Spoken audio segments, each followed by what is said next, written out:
What up, y'all? What's going on? Big Dave, CHGO Bulls podcast. Coming up with Will the Go Gottlieb with the thumb. We got a lot to get into. The Knicks lost. That's awesome. Lonzo Ball to the Mavs? Maybe. We're also going to be talking draft stuff with our guy, James Barlowe from Locked On NBA Big Board. Now turn your face to the left because Katie's going to smack the right.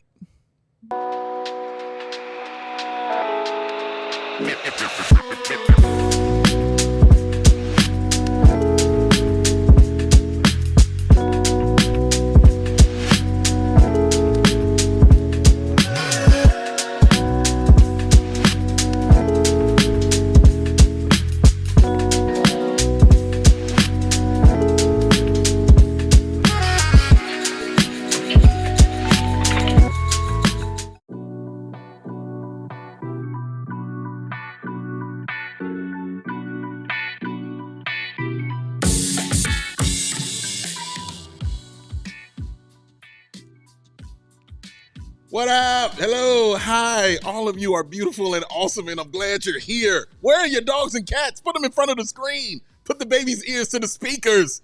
This is Big Dave, CHGO podcast, because I was dropping a low tone. That's why I was saying that. Follow me at BAW, B-A-W-L Sports. BAW. That man over there is Will the Go Gottlieb. Follow him at Will_Gottlieb. On the ones and twos is DJ Katie Duffy. How are you, Katie? Hello. Everything's all right?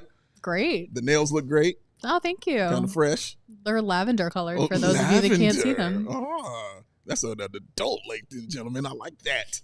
Coming up on the show, we are talking about Lonzo Ball, ladies and gentlemen. Could a trade to the Mavs be in the works? I don't know. We'll discuss it. Also, we'll get back into the draft, this man's favorite thing, with one of our guys, James Barlowe from Locked On NBA Big Board. But first, let me tell y'all about something. There's a reason that we're wearing this awesome gear right now, ladies and gentlemen, because you can get some of that too. It is the start of summer sales going on right now for only the cool people only. That's who needs to be looking at this. Because guess what? That $79.99 annual, nope, take it off. Intro offer, $36. Save yourself some money and look extra cool. Why? Because it includes a t-shirt of your choice. If you want one like the GOAT is wearing, or you want a Cubs or White Sox or Bears or Bulls, whatever floats your boat, you get a free one. $36 annual is what you're going to get for that first year. That is called a deal, and that is how you start summer. Will the Go Gottlieb, sir. With all due respect to me, I feel like the draft guide alone is worth more than $36. So if you get this, you're getting all the draft guide, all of our coverage in terms of written content, Discord access, and a free shirt. So sounds like a good deal to me. Sounds like a great deal to me, man. And we'll work tirelessly on that draft guide, ladies and gentlemen. It is a great help that we have definitely been using during these discussions about the NBA draft. You'll love it. Become a diehard. Win today and save yourself some money and look cool. It's a win-win-win. Well, let's talk about the Knicks losing. The Knicks lost. Ladies and gentlemen, the New York Knicks have lost a game. They are down 3-1 to the Indiana Pacers. What an awesome game it was, I thought, in general. 130 to 121 was the final score. I mean, Tyrese Halliburton, man. How good is he? The man, 32, 12 rebounds, 15 assists, 4 steals, 0 turnovers. That is insane. He is the first player in NBA history to have a 30-plus, 10-plus rebounds, 15 assists, no turnovers game. That has never happened in the history of the playoffs in the NBA. He's just outstanding. And now I'm going to ask you this question because this has been the debate I've been seeing raging on today. Is Tyrese Halliburton a superstar? Do you consider him one? It's almost hard not to at this point because he's been to 2 conference finals in a row. He is a multi-time All-Star, and he's putting up those kind of numbers in key conference finals games. I mean, this is like I don't want to compare it to Derrick Rose because obviously Rose won the MVP. His career was like the whole thing. But like we're talking about young up-and-coming point guards doing this at the highest level. Like that's what made Rose so compelling was that he was like going pound for pound with LeBron in the conference finals that year. And I don't know. I just feel like it's a much weaker East. There aren't as many heavy hitters, and obviously the top 2 seeds are out. But like he was a big reason why. He beat Giannis. He beat the 60-plus win Cavaliers. And like the triple doubles are one thing. Everybody knows how I feel about triple doubles. I feel like they're a little bit overrated. But the like 15 assists, 0 turnovers is crazy. Insane. It was key steals. Like he had one late, just like a pick 6 that they got and like basically extended the lead. Yeah. I mean, got down to 5 or 6 there towards the end. So just clutch plays. This is a really fun Pacers team. And obviously they need to close out here, but you feel really good about the 3-1 lead. Even if you do have to go back to New York for games 5 and maybe 7. So Halliburton has been awesome. I feel like I was always really high on him as just like, not just a table setter in the way that he plays, which he's obviously really elite at, but also being able to do it offensively as a scorer. I think there needs to be more consistency there for me. As far as him as a scorer, you're saying? As far as him as a scorer, for me to put him in the like top upper echelon. And that's where I'm at. Because there are games where he'll just do this, 11 for 23, 32 points. He's hitting his threes. He's getting to the foul line. And then there's games where he's like 3 of 11 or something like that. And just like, it's not quite consistent enough. He's always really dangerous as a passer. And that's what helps generate the Pacers offense of them just being so high powered. But I do feel like there's a little bit more room for consistency there. But like, I mean, you think about the clutch shots that he's made in game 1, like he's just a gamer. And I just really respect that. So I'm very high on him. And I think, honestly, like going to the finals is incredible if he's able to do that. But like back-to-back conference finals is like, that's really impressive. Yeah, especially when nobody was picking you to do it. And he's the best player on that team. Like, it's not close. Oh, no, he's the best player, which is why the scoring needs to be, happen more for him. But I don't have him as a superstar yet. I think he's right there, though. And you know me, Will, I'm going to need to see some accolades with it before I just, grant you that kind of thing, at least for me, to say call you that superstar. But he is right there. Like, he is whatever echelon there is right before a superstar. He's definitely that, kind of guy, man. Definitely have those all NBA teams under his belt. Was he second or third team this year? This year, I think he was second team. Okay. I think he was second team, but you can double check because I think Kay Cunningham was third team. That's right. So, like, he's got those under his belt. He's definitely been on the Olympic team as well. He's got that under his belt. He's just a guy that you watch and you just kind of marvel at when you see him perform and you see him play. Because when he's scoring, Will, I think that's when you really, truly see. 2 all NBA third teams. Third teams. Okay, no second team for him. But that's when you really, truly see that from him. And that's the things that need to happen for me. Like NBA first team, I'm going to need to see that. Let me see you in the top 5 of MVP voting. I need to see that. But going to a finals, and let's say because if they go, I mean, I think the finals is up for grabs. So if they come away with the win and he's finals MVP, I think you could really start having those discussions. You know what I'm saying? Right around that kind of point in time. But 9 times in his career has he had over 20 points and 15 assists and no turnovers. That's crazy. 9 times. Nobody in NBA history has done it more than 3. That is spectacular. Like, he is an awesome basketball player. He's no slouch on the defensive end either. Like, he's not somebody you need to take out of the game because he's a liability.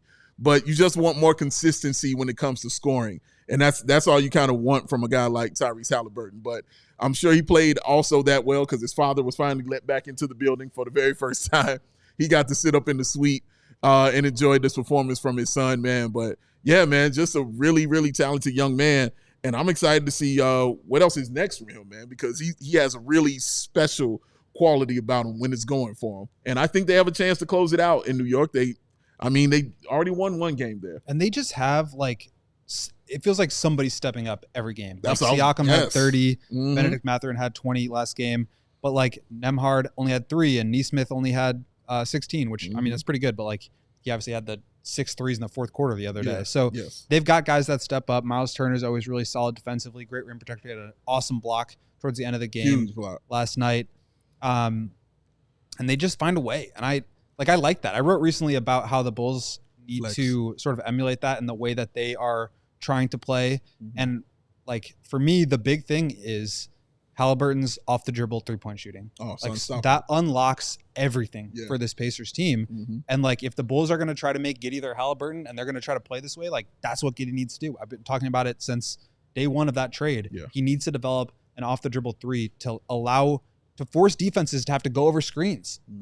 That allows him to get into the paint more easily. I think Giddey did a great job in terms of generating paint touches last year. But I think if he wants to make a leap to like true all-star caliber player, it's got to come from the off the dribble three. He hit some open catch and shoot threes this year, but that off the dribble three, I think, really changes everything. And the days where Halliburton is making them, that's when the Pacers are unstoppable. And the days where he's not, I think those are the times when you just see, you know, a 8-point game or an 11-point game. And that's where you feel like they're not quite good enough. Yeah, and you mentioned guys like Pascal Siakam, another 30-point performance from that young man, which also just continues to let you know you need two. If you're going to go far in this, you're going to need two of these guys that can score 30 or can give you the threat of 30 points. And Siakam has just been outstanding.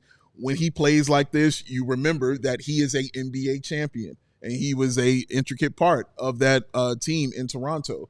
So you remember those stuff when you see him go to the Garden and win a game for you. Then you see him backing up Tyrese Halliburton in this game as well. So shout out to Siakam and the way he's played. Like, he's really been everything that they wanted him to be when they made that trade for him. And also shout out to Obi Toppin, who hit the game-selling three-point shot. Yeah, that was 2 seconds on the shot clock. Pass from Halliburton. An incredible inbounds pass where all he had to do was step back and shoot. Just let two guys go with the shooter and then just peel back. What I tell you all the time, Will, great point guards remove thinking. Like, Obi Toppin didn't even think. He just like, oh, I'm supposed to step back and shoot this shot. It was in rhythm. And that's what great point guards definitely do. That was his 15th assist that he gave to Obi Toppin with 46 seconds left on the clock. As far as the Knicks are concerned, Jalen Brunson, another game where he scores 31 points, but Brunson only took 3 shots in that fourth quarter. He's definitely been turning the ball over.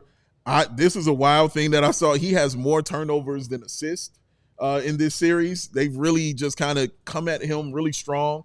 That's why guys like Karl-Anthony Towns have stepped up for him. I thought OG Anunoby has been good at stepping up for the Knicks. But everything kind of runs around the engine of Jalen Brunson. And if that's going to be the case, Will, he cannot be the guy taking only 3 shots in that fourth quarter.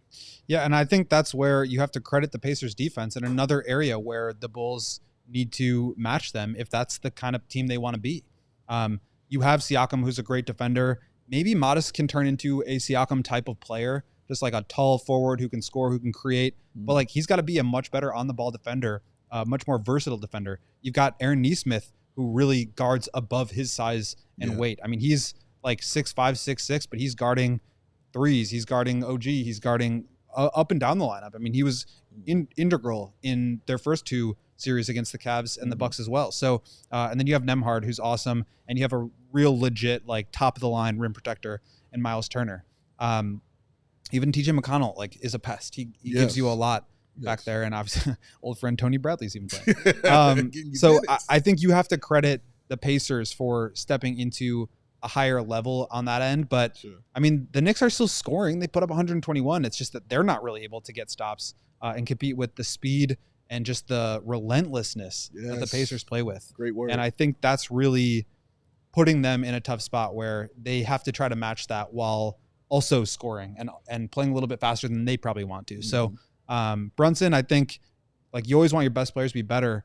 He's been playing well, but like, they just need more, and they need more from other guys. Like, you look at Mikal Bridges, he had a couple of big shots, but only 17 points. Yeah, man. OG hit 1 of his 7 threes. It was a prayer 3 towards the end of the game. It was. That kept the game close. It did. But they just need a little bit more. And Cat was okay. Had some knee issues there. I don't know exactly what happened, but he was like down in agony. Yeah, so he bumped knees towards the end of the game, man, and definitely threw him off. I'm hoping they can extend the series just because I want to see more competitive series. Yeah. But it just feels like, I mean, even that game 3, it felt like the Pacers probably could have won. So I don't know. I think this Pacers team is just really good, and I think that speaks to Halliburton and the way that he leads and plays, but also their defense. Also 17 turnovers for the Knicks. Real quick, Western Conference Finals tonight. Does it end tonight? Does OKC go to the finals? I think so. I think they're just too overwhelmingly good. I think this team is just like pretty unstoppable. Like, it was crazy to me that the Nuggets took them to 7 games. Yeah, correct. And they're that good. Tremendous amount of respect for Jokic and the Nuggets. But I just think this OKC team is like on another level. Yeah, and they're playing like it, man. So we'll find out tonight. Make sure you tune in, and we'll talk about it tomorrow here. Coming up, Lonzo Ball being traded to the Mavs. Is that what the Bulls might want to do? We'll talk about it. Come on back. Hang out with us. Hit the like. Sunnyside Cannabis Dispensary. It's your home for judgment-free cannabis shopping. A place where all kinds of visitors are welcome to explore, discover, and purchase a wide array of high-quality hydroponics in the city. Sunnyside has everything you need to elevate your summer. It's your one-stop shop for all your cannabis needs. Sunnyside has an expertly curated menu with over 100 strains to choose from, plus easy online ordering and in-store pickup. Sunnyside is Illinois' favorite dispensary. They got locations in Wrigleyville, shout out, in River North, what up, all the way out to the suburbs, Champaign, University of Illinois, South Barlowe, want to see you soon, and many, many, many more. And if you're starting out, Sunnyside has an expert guidance and brands that you know that you'll love, like Good News and Mindy's. And if you're a pro, they got you covered with over 100 strains on the menu, with new ones added every single day. We know you're going to love the Cresco. We know you're going to love the Florical because they are both incredible. You see what I did? They do that with consistent products and quality. Visit sunnyside.shop for bright buys every day, including 50% off your first 3 online purchases. Yeah, you heard me right. Enter that promo code HICHGO at checkout to qualify. Exclusions apply. Sunnyside Cannabis Dispensary, bright buys every day, only for 21 and over or Illinois Met card holders. And also for existing users, use that promo code CHGO50 and get 50% off of one of the Cresco Labs brand items. Sunnyside, get your bright on. Shine bright. No one likes being hot, sticky, sweaty. That's why Dave's got his baby in front of him at all times. All times. And summer What's up, boo? will be here before you know it. June is just days away. Oh. So make sure you get your air conditioning ready with Four Seasons. Four Seasons Heating, Air Conditioning, Plumbing, and Electric has been serving Chicagoland for over 50 years. And now is the time to get your air conditioning checked out. And Four Seasons experts are ready to help with AC installation, maintenance, and repair. 2024 was Chicago's hottest year on record. What? That is crazy. What? Hottest year on record. The heat index even reached 114 degrees last summer at O'Hare. It's been cool this year, but you know that Chicago hot, humid air is coming. You do not want to be in your home feeling all gross and sticky. So Four Seasons expert technicians ensure you always receive reliable service, and Four Seasons doesn't charge more for service during nights, weekends, and holidays. So you're out for the 4th of July and your air conditioning goes out, they got your back. Schedule your Four Seasons AC tune-up today. Save $50 and enjoy 1 year no breakdown guarantees. Trust your local experts. Our Four Seasons Heating, Air Conditioning, Plumbing, and Electrics. Visit fourseasonsheatingcooling.com for all their special offers, of which there are many, and money-saving coupons. That's fourseasonsheatingcooling.com. Real smooth. I forget you're not mad. I was ready for the song. I'm not gonna do the song. I know that. That's I'm not not gonna you. do the song. I was like, no, that's not you. That's me and Peck on that. We got you covered, sir. If you want to do the song, you're more than welcome. Oh, I know. Thank you very much. You're very kind. Will the Goat Gottlieb. I kind of will. For the right reasons. Call 866 Four Seasons. I am amazing. Rolling along with y'all. CHGO Bulls podcast, y'all. It's time for our Taking the Temp segment. Brought to you by Four Seasons Heating, Air Conditioning, Plumbing, and Electric. Hit up fourseasonsheatingcooling.com for all the right reasons. 866 Four Seasons. Gave it to you twice because I care about you. Taking the tip of Lonzo Ball, ladies and gentlemen. His name has been brought up in discussion with one team in particular, the Dallas Mavericks. Shout out to our people at DLLS. His name has been floated around with some point guards like Drew Holiday and Chris Paul, who have been called names to watch per our guys on the Stein line. Mark Stein with the quote, ladies and gentlemen, says, league sources say Dallas is expected to at least explore whether there are any feasible trade pathways to Boston's Drew Holiday, complicated as that likely would be, given the 3 years and $104 million still left on Holiday's contract, while also maintaining an interest in a far more reasonable trade target, as we've discussed on DLLS Mavs podcast, Lonzo Ball. Oh, man. Another name to monitor that they mentioned, as I stated, was Chris Paul, the free agent to be, just turned 40 on May 6th. But Paul also just played and started 82 games in his maiden season as a San Antonio Spur.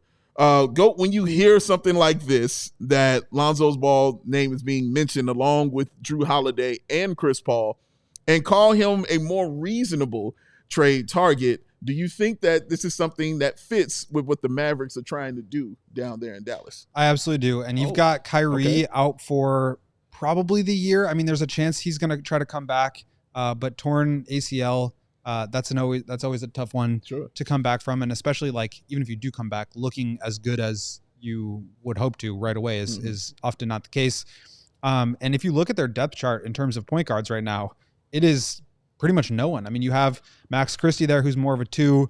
You have Dante Exum, who's kind of more of a combo guard at this point. Dinwiddie is kind of your main guy. Jaden Hardy, more of a scoring guard. Brandon Williams came in and played well as a two-way guy for them, and they signed him. So they just need a placeholder for Kyrie. And I think what you're looking for is someone that can kind of take the reins, provide some offense in terms of scoring the ball, but also facilitating, making sure Anthony Davis is involved, making sure Klay Thompson is getting his touches the way that he needs to, and just setting up the offense. But then also someone that can be an off-ball player once Kyrie comes back. And I think Lonzo is just like the perfect option there. He can run pick and rolls. He can get guys involved. He's a great extra pass guy. He defends. You're not going to have any issues there. And then when Kyrie is able to come back, like, he's a perfect fit next to him as somebody that can help, grease the wheels of the offense while still providing three-point shooting and defense, which is really what they need. I mean, they wanted toughness, they wanted athleticism, they wanted that mentality, and that's why they traded for Anthony Davis. Yeah. It's why they're thrilled to be drafting Cooper Flagg, and it's why a guy like Lonzo or Drew Holiday, or really even Chris Paul, like all three of those guys make a lot of sense for me. Yeah. The thing with Lonzo that makes the most sense, though, is the contract. Correct. Next year, just under $10 million. The following year, just over $10 million, but a team option. Certainly you have the health issues and the games played issues. Luckily for Lonzo, there was no issue with his knee last year. It was all wrist. And he should be back and ready to go next year once that heals up. And so, if you're this Mavericks team and you can talk yourself into him being healthy, which I think is a bit of a stretch, like, that's just the reality of the situation. Fair. Even if not, though, $10 million, like, that's a palatable number for him. So I don't know what the exact trade would be. I'm not sure we can look at their draft pick situation. Sure. I don't know if that's something the Bulls are even interested in. They seem to be more concerned about players than picks. But that's the kind of guy that I think the Mavs and plenty other teams would be interested in because of what he gives you on that contract. Yeah, I agree with you 100% on that. Before I go even further into it, we talked to Mark Stein a few weeks ago, and I asked him about actually Kobe White and Lonzo Ball and their potential of being traded to the Dallas Mavericks, and Stein had an answer. Video's a little choppy. Stein was going through some things with technical difficulties, but this is what he said. When it comes to Lonzo Ball, when they gave him that contract extension, it was with the intention that he would stay there. They love kind of the veteran leadership and the way he fits in that locker room. But let's also not kid ourselves. That contract is very tradable. It's structured in a way to be tradable. And so I have to think that the phone's going to ring with offers for Lonzo Ball as well. That is Mark Stein talking with us a few weeks back. Shout out again, DLLS, for all the awesome stuff they do. I think what throws me, Will, is when he started talking about how the contract is structured for them to trade. It's only because of the front office that I know that the Bulls have. They're not ones to like to give up, stuff. The Bulls like to hold on to things. They made the trade for Zach LaVine, even when they got all those guys back. And most people like myself thought that they were going to continue to offload guys. They didn't do so. I thought that Lonzo Ball would be traded during that. At the deadline. At that deadline. It was definitely some offers out there from what we were hearing. Some picks that they probably could have gotten. they didn't do it. They said, no, we're going to go ahead and sign him. And then he didn't play for the rest of the season because, he was injured. So hearing him say that, I'm like, yeah, that sounds right.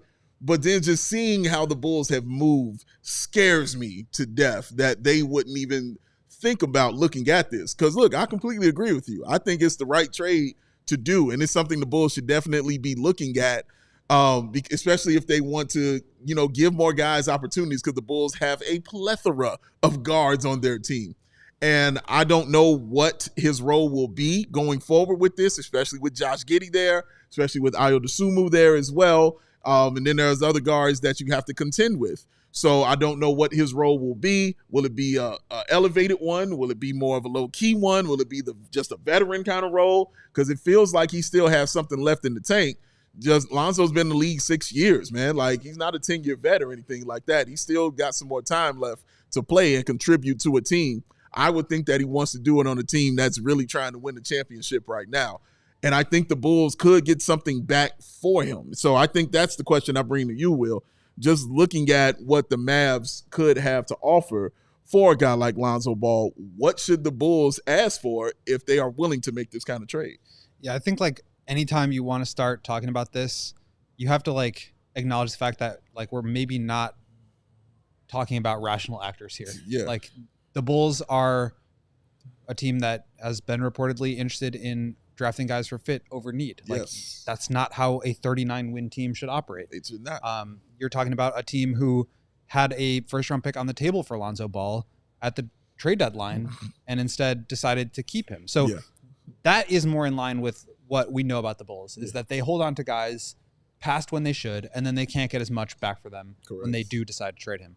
Now, it's a little bit different for Lonzo because I think that the contract that he's now on is maybe more compelling than an expiring contract.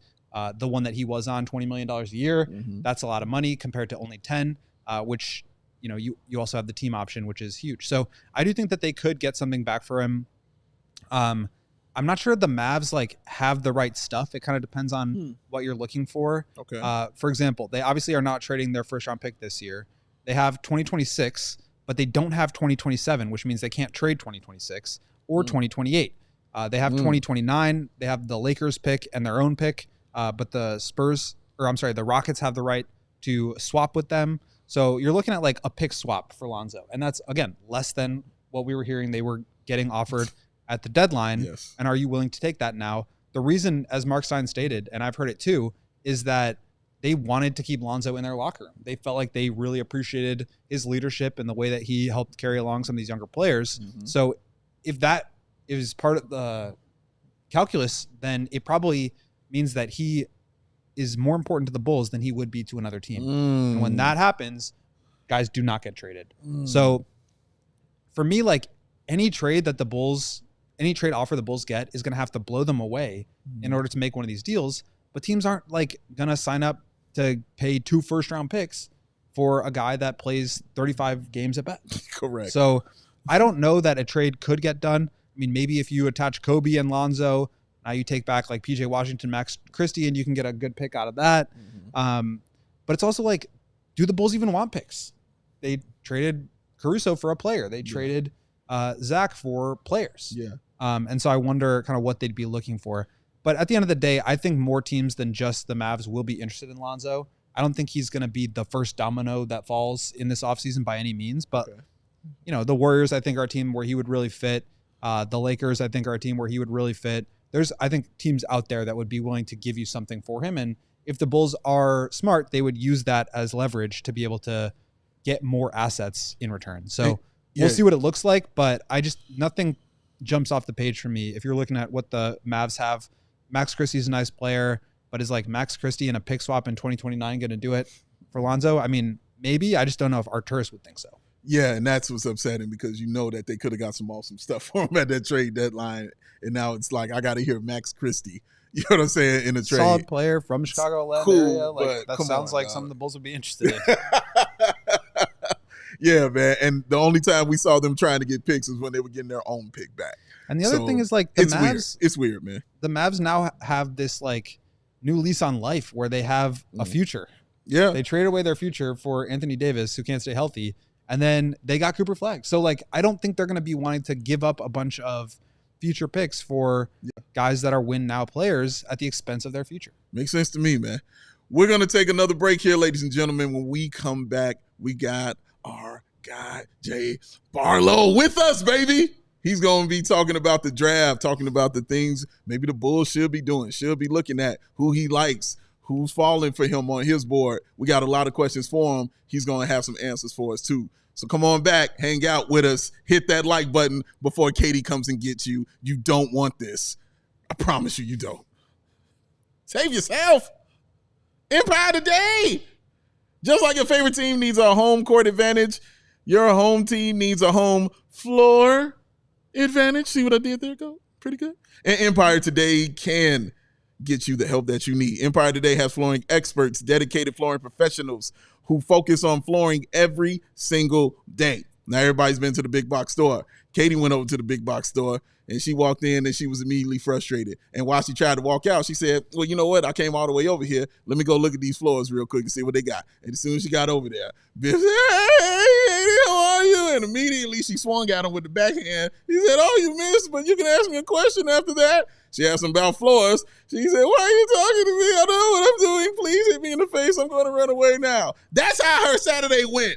Don't get biffed, ladies and gentlemen. Stay at home and get that shop at home convenience that you can get with Empire Today. Pick the right flooring and the right colors for your space. See how it looks with your furniture in your house. Get precise measurements taken and have all your questions answered so there'll be no surprises with Empire Today. You get that clear upfront pricing and it's all inclusive. Plus, you can get that scheduled installation as soon as the next day. Schedule a free in-home estimate today because some things are just better at home. CHGO listeners can receive a $350 discount when using that promo code CHGO. Yep, you heard me right.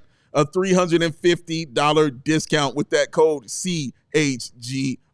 Restrictions apply. Visit empiretoday.com/CHGO for full details. 588-2300. Katie!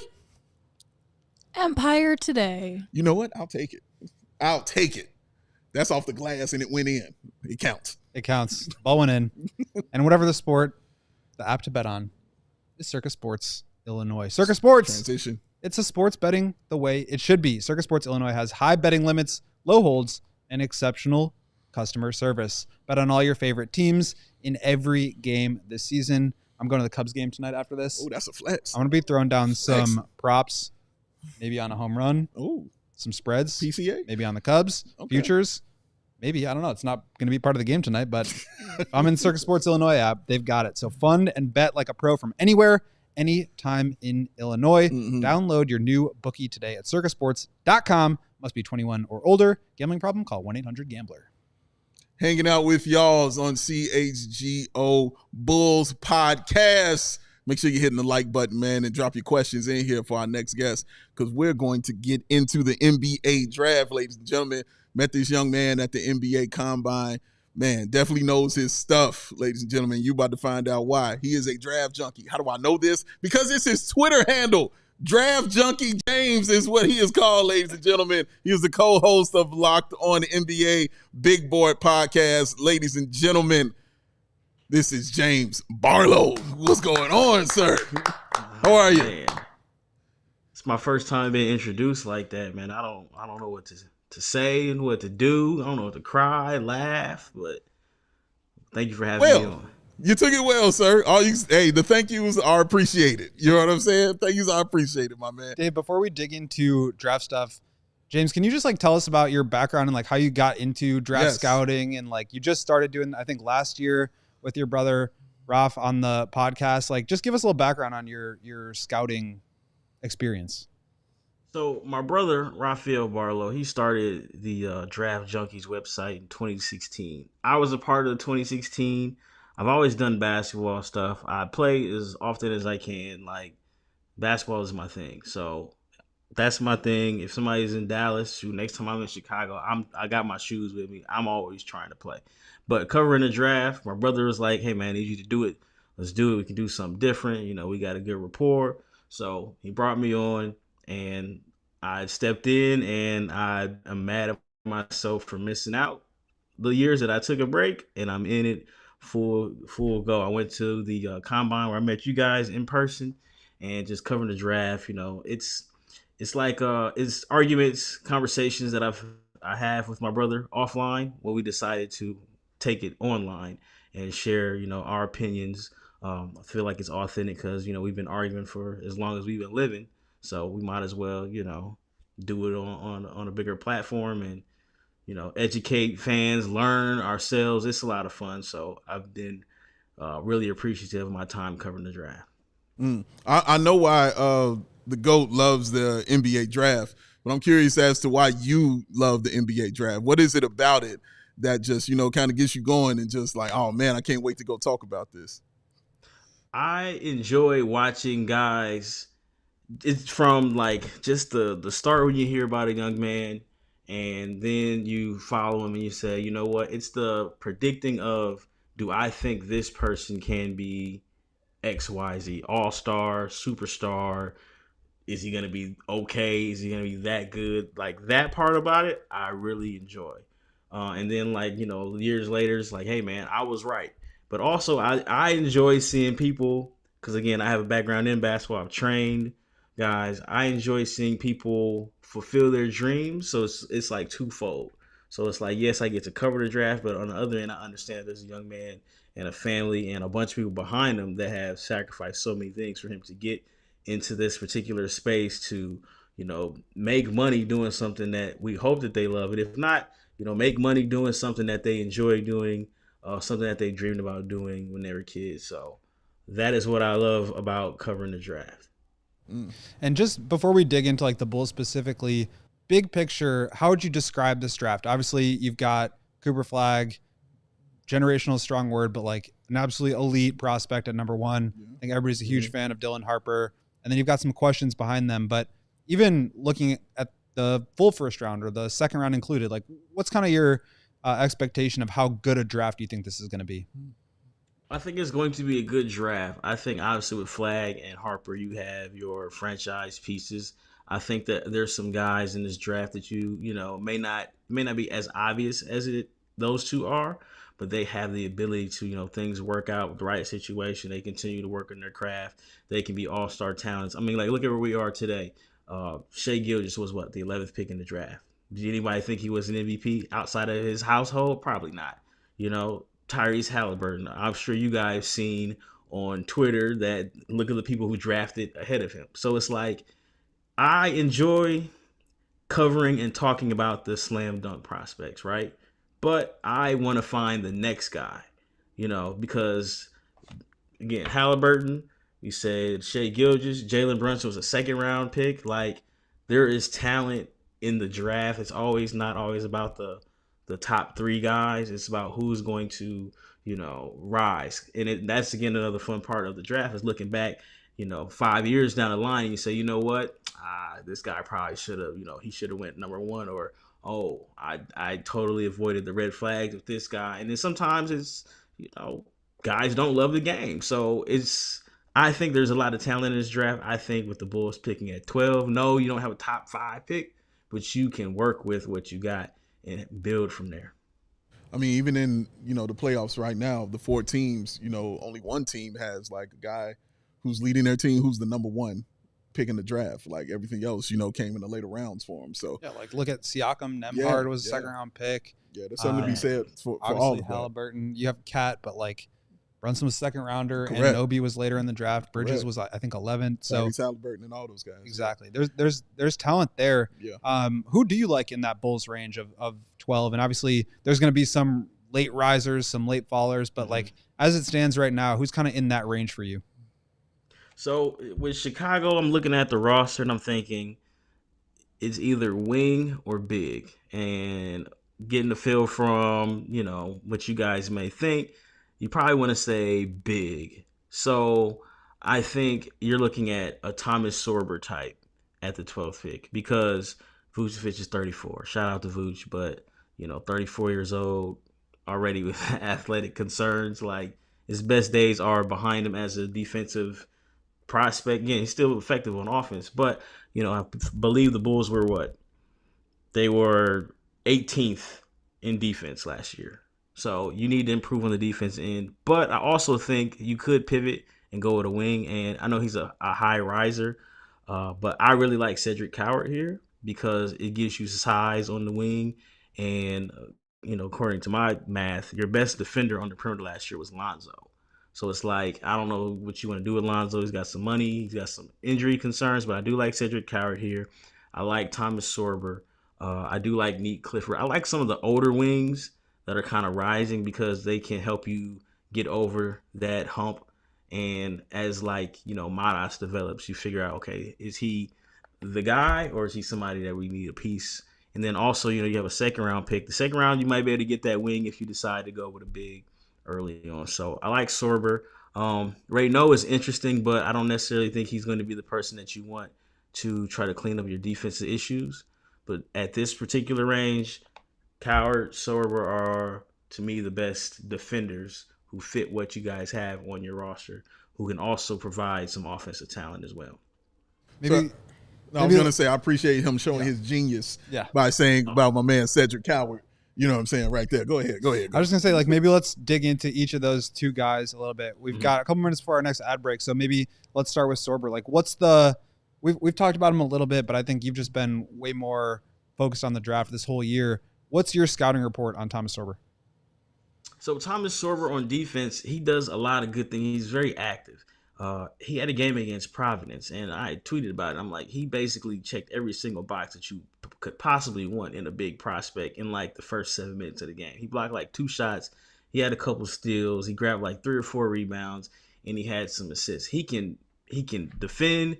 He can pass. He didn't shoot the ball well, but some of the whispers that I'm hearing is that the team was like, nah, we need you down here on the box, finish plays. This is not the time for you to, try to build your draft stock. So if he's a better shooter, he measured extremely well. I think he was 6'9" barefoot, and he had one of the highest wingspans at the combine. I think he immediately gives you defense day one. But he doesn't really have on the offensive end. He doesn't have that vertical pop that you would like as a big. So it'll be interesting to see what the Bulls do as far as do we want the athletic big and say, hey, Dallas, you guys come call me up and say, can we get Daniel Gafford back? Or do you decide to go with the younger Sorber, who I believe is 19 years old, and he does have the ability to pass and rebound and protect the rim. And then as far as Cedric Coward, he's defense, and maybe, just maybe, he reminds you of the old Jimmy Butler with the combed out flat top that defended, he played hard, and he grew, and he got better, and he turned into what he is now. Do I think, I would say that's the best case scenario if Coward turns into that. But I think he's going to defend at a very high level, and he's going to be able to knock down shots, and he's going to be able to create just enough offense where he's not going to be somebody who's necessarily pigeonholed into the corner. And if you have Coward and you have Madas, who I think Madas is a good defender. Real quick, I had Madas. I had to do some research just in case somebody called me out.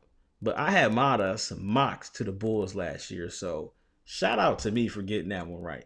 But if you got Madas and Coward defending, I think Madas, his activity, he competes. You guys get bigger, and if you decide to keep Kobe White, maybe get a big in free agency or later in the draft, then I think you can build around a team that played extremely fast but does need to improve as a defensive unit.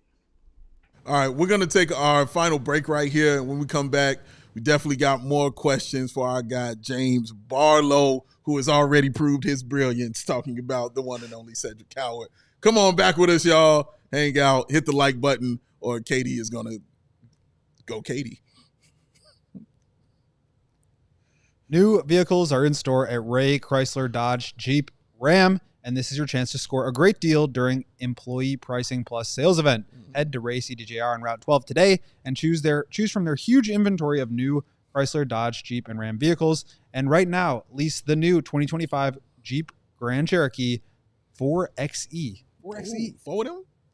for only $245 a month or for 24 months. Plus, shop over 125 price vehicles under $20,000. Nice. With a friendly team of brand experts, the team at Ray CDJR is here to help you build your next step of the car shopping journey. Plus, since they prioritize affordability, you know you won't overpay for the vehicle you need. And with Ray's price promise, you can shop confidently and add with no add-ons or hidden fees ever. The price you see is the price you pay. It's that simple. Go check out our partner today to shop one of Chicago's largest inventories, find the right vehicle for you, and then drive home happy. The team at Ray CDGR is the only one we recommend. So don't miss out on employee pricing plus sales event for huge savings on Jeep Grand Cherokee. For more information, visit Ray CDGR today on Route 12 in Fox Lake or online at raycdjr.com. Serving the community since 1963. So you got to say community. You got to put the stank I'll leave that one for you. You got it.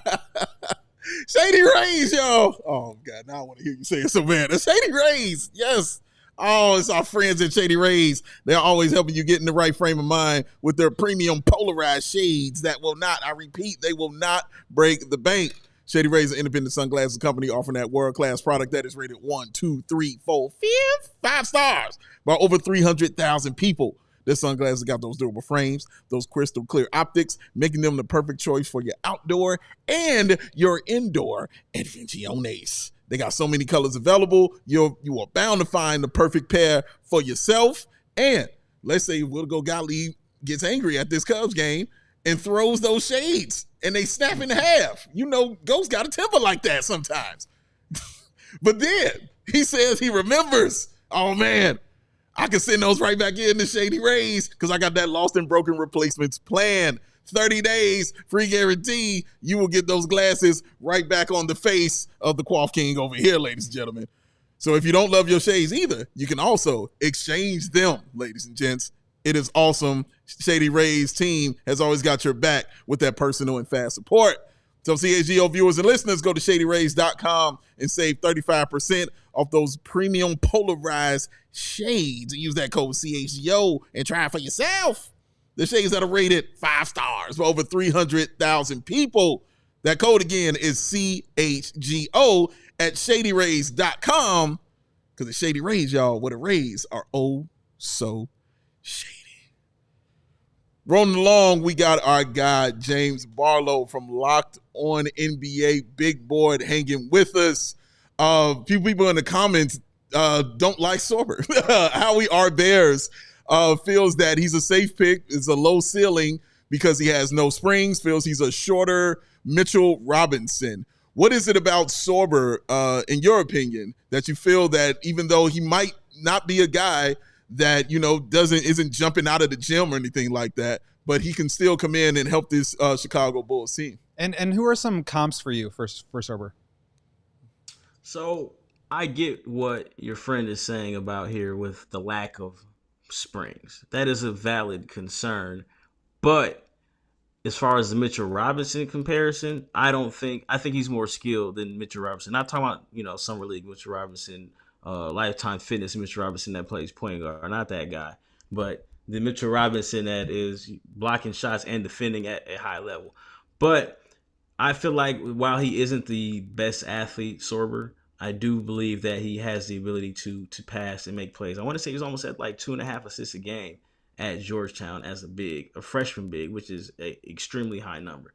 So am I thinking, you know, it gives you another playmaker from a different spot. Now, Vucevic was able to pass, but, and I'm not talking about posting up, but in the short roll, Sorber is somebody who can find guys. He has really good vision, really good vision in the post up. So, but really in the short roll, especially with Josh Giddey, especially with Kobe White, he's going to be able to find your particular wing guys. Now, you're not going to be able to throw him, you know, lobs. Is he Daniel Gafford? No. But you don't necessarily need a high-flying big right now. You need somebody who's going to get that defensive rating down. And then, because again, you guys are going to play at a fast pace. Eventually, I do think he is going to be somebody who is going to be able to have to stretch the floor because he's not a high flyer. But as far as comparisons go, that's kind of a tough one. I'm not a big fan on comparisons in the sense that sometimes they're just really, really hard to like make. But He's a grounded big who does have the ability to defend and block shots and still pass. So the first person that comes to mind for fans, listeners, that's who Sorber can be. But again, you're picking 12th, so his upside as a, anchor, offensive anchor is not there, but the defense is there. And again, there is some playmaking. Yeah, to me, he's in the mold of Onyeka Okongwu, and you're not going to want to hear this, Wendell Carter Jr. I just feel like that's the kind of, like, he had similar measurables to Wendell. Mm-hmm. And I think he's like, it's just similar in that mold of like guys who aren't really like elite at any one thing, but are very solid. Probably is not going to get the amount of like respect he deserves for the production that he has. Do you feel like 12 is like a little bit of a reach for him? Like, I feel like I've seen him mostly in the like late teens range, but maybe it just doesn't matter at that point in the draft. Like, you just take the guy you like. So I think it is you take the guy you like, but like I said, on my mock that I do have on my Twitter page, I have Coward there. And I know center is a need, but it's kind of like you guys are under the cap right now. So it's like, do you want to go with, somebody who can help immediately? Do you want to go with upside, or do you want to spend that money in free agency to try to get a big? But I don't think this is the strongest free agency class. I don't necessarily think you want to roll out Zach Collins as your starting center as well either. Maybe you sit this one out and say Zach Collins, Jalen Smith will figure it out from there. But I think a wing, because again, there are some concerns with Sorber. I personally would go with Coward and just try to shore up the perimeter defense, and then we can get a big later. I know you're picking in the second round. Maybe there's a guy available there who is springy. Yannick Conan Niederhauser. The three-name guys always jumble me up. But Yannick Conan Niederhauser, if he's available there, or maybe if you decide to trade up, he's going to check that box as far as athleticism. He jumped out of the gym. He had some of the best combine numbers, and the tape, like, really, it's not Jericho Sims, but it's a better basketball player than Jericho Sims in the sense that, like, he can make plays in the short roll. He showed the motor. I think he's one of the highest risers, especially with guys, as we're talking about this now, with guys dropping out of the draft. I think he's going to be someone who's teams can swing on in the second round if he's there, because again, great measurables, great athleticism, shot blocking. He played extremely well at Penn State, and I think he's going to end up staying in the draft because his stock is really high right now. Let me ask you right back. This will probably be my last Cedric Coward let's take question for you on this one, because I don't want to just get Coward fan. Oh, well, I don't know if you know that about me, Big J, but but I want to ask you this. Like, taking him at 12, I've heard a lot of people say it might be a stretch to take him at 12. And a guy who has only played like 6 games last season before he got injured. What is it about his game that you feel like it probably won't be a stretch to take him at 12? Or do you feel it's a stretch, but the Bulls just need to do it? So, in my opinion, it's not a stretch. I thought he was a first-round pick prior to this season. Like I said, the measurables were there, and he plays defense. He's going to be a disruptor.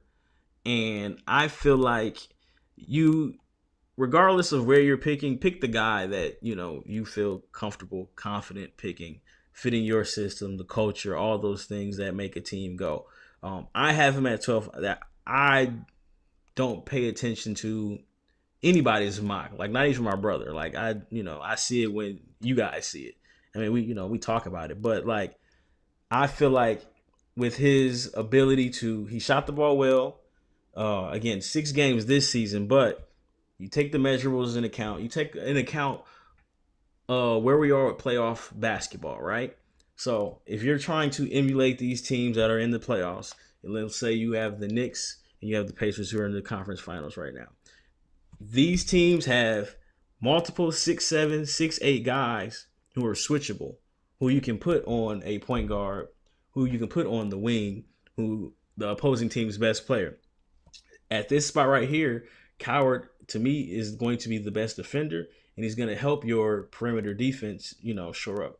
Shout out to IU to someone. That's the hometown kid. I want my name to be still good in Chicago, but for the majority of the season, you're playing a 6'3", and another 6'4" guy and Kobe White out there. And then Josh Giddey, is he going to be your primetime defender? No. So what other people say, I mean, do you want to go with a Carter Bryant here? Carter Bryant can be like Patrick Williams all over again. I know that he's not the most popular guy in Chicago, but do you want to roll those particular dice again on the guy that in theory could be good? Or do you want to go with, the shooting checks out, he's ready to compete right now, and then there is some upside as a scorer and playmaker. So that's why I'm really high on Coward, and I try to pay attention to my mock because it's my thoughts. So, yeah. Do you have any concerns about him and just in terms of the competition that he faced? Like, he just didn't face. I know he was like committed to Duke. He was going to play, obviously very high competition at that level, and did well in like, workouts and things like that. Mm-hmm. But just the fact that he doesn't have that on his resume at the college level, do you have any concerns about that? Well, if you look back to his prior year at Eastern Washington, he played well against, I think they played 8 Power 4, Power 5 teams. And the results were like good, and they weren't like bad. The game that people see against Iowa this season, when he was at Washington State, he didn't play particularly well, and then he bounced back and had a 30-point game when they played Sisters of the Blind. That doesn't matter. But if you go back to his Eastern Washington film, like, they played Ole Miss. They played other Power 5 teams, and he was getting like 16 points, 17 points, 6 rebounds. He was still making plays. So I encourage the people who have questions about whether or not, his resume is strong enough because of the 6 games that he played, go back to the prior year. And again, at Eastern Washington, when you're the best player, like, you're the best player. Like, there's nobody else, like, you're number one on the scouting report. So I get the concern, but at the same time, like, if we take in account who's playing right now, the second option for the Oklahoma City Thunder who puts the ball on the ground is Jalen Williams. Jalen Williams played at Santa Clara. He didn't have to go prove himself at a, bigger school. So it's like the guys who can play, they can play. But I'm not necessarily worried about like who he played against. I think he's going to be able to compete. And also, again, while he didn't play there, Duke wants you. You can play. Let me ask you about Derek Queen. He's somebody who's definitely been polarizing as far as Bulls fans are concerned, either really high or really low on the young man. What are your feelings on him? And do you expect him to be there at 12, or do you think he'll go a little bit earlier? I really like Derek Queen. I don't think he'll be there at 12. I'd be greatly surprised if he's there at 12. I think from a standpoint of just pure skill as any position, like, he's got it. Now, defensively, is he going to block a bunch of shots? No, but I think he's going to be a high IQ defender. On my Twitter profile, I'm always going to call it Twitter, by the way, so sorry if Elon is listening, but I'm always called Twitter. On my Twitter profile, I've found 2 minutes of him sliding his feet on the perimeter. Like, he has the ability to switch in spurts. He's going to have the ability to show and pick and roll, hard hedge and pick and roll. That's where he's going to have to make up for the lack of vertical power. I know he tested terribly at the combine, but I think he's a basketball player, not an athlete, if that makes any kind of sense. But I'm really high on him. I think he's a special offensive talent. I'm Washington. I'm taking him because, I know this is obviously not the Wizards podcast, but his strengths complement what they just did last year with Alex Sarr, number 2, and Sarr's strengths complement what Queen's weaknesses may be. So I'm really high on Queen. I'm a fan of his. If we're talking about favorite players, not best players in the draft, but he's probably my second favorite player in this draft. We've got a couple more minutes here. I know we're wrapping up on fast, so if people are watching there, make sure you head to allchgo.com to keep up with this conversation, because I have a couple of questions about the second round. The Bulls are picking at 45. We have not done really anything in terms of second round draft prospects. So let's say they take a Coward at 12, or even a Rasheer Fleming or Carter Bryant. I know when we talked at the Combine, you weren't as high on them taking a Colin Murray Boyles or a Noah Senge because those guys kind of have some positional overlap with Buzelis. But let's say they take a wing, some sort of forward in the first round, and then they want to add a big man in the second round? Who are some guys, or maybe it's just like one of your favorite prospects that is going to be kind of in that 45 range that they could be looking at?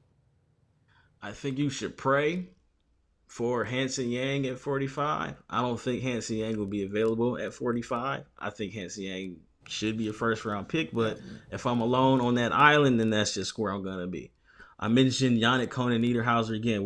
We're waiting, refreshing the Twitter to see if he's going back to school or not. But if he's there at 45, he's athletic.